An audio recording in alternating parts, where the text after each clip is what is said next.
All right, let's see if we can just jump in and do quiz number 6. And the first thing to talk about is polar patterns on your different types of microphones. So we've got particularly cardioid, I guess is what I'm thinking of. We see that picture, that heart-shaped picture where it rejects from the back and picks up from the front.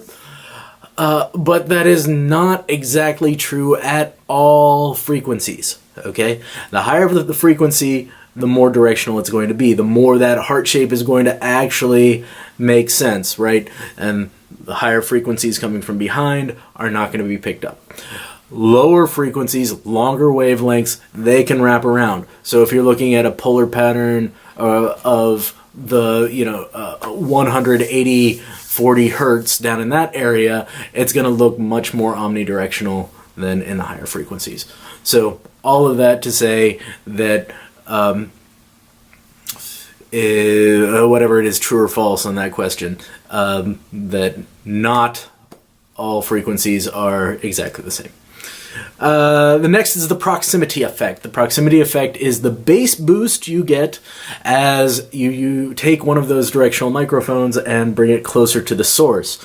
We see this a lot with singers and crooners who want to get the bass boosted in their voice. They'll bring the microphone very close to their mouth, but it can work on any sound source, particularly kick drums. If you're thinking of if you got a microphone that's not giving you what you want out of a kick drum, you might. Anyway,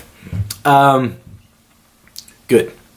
Then the next question, right? I just skirted around saying that it was proximity effect, right? So just in case you didn't know that for the question before, but we're talking about the proximity effect.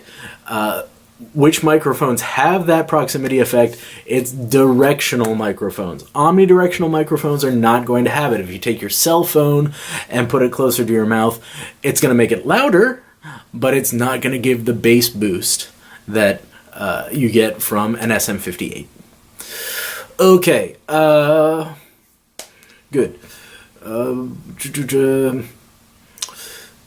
Dynamic microphones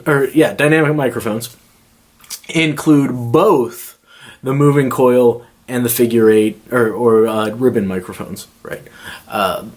So both of those are considered in the family of dynamic microphones. So, and I guess that contrasts with condenser microphones.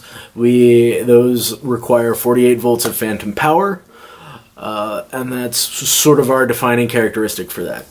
We don't get too much into the other types of microphones. For the most part, that's what we're using in the studio. I've got a few boundary mics around that we're using for talkback and in the piano. So, but dynamic microphones are the moving coil and ribbons. Condenser mics are the ones that need phantom power. All right. Thank you very much for watching, and have a good afternoon.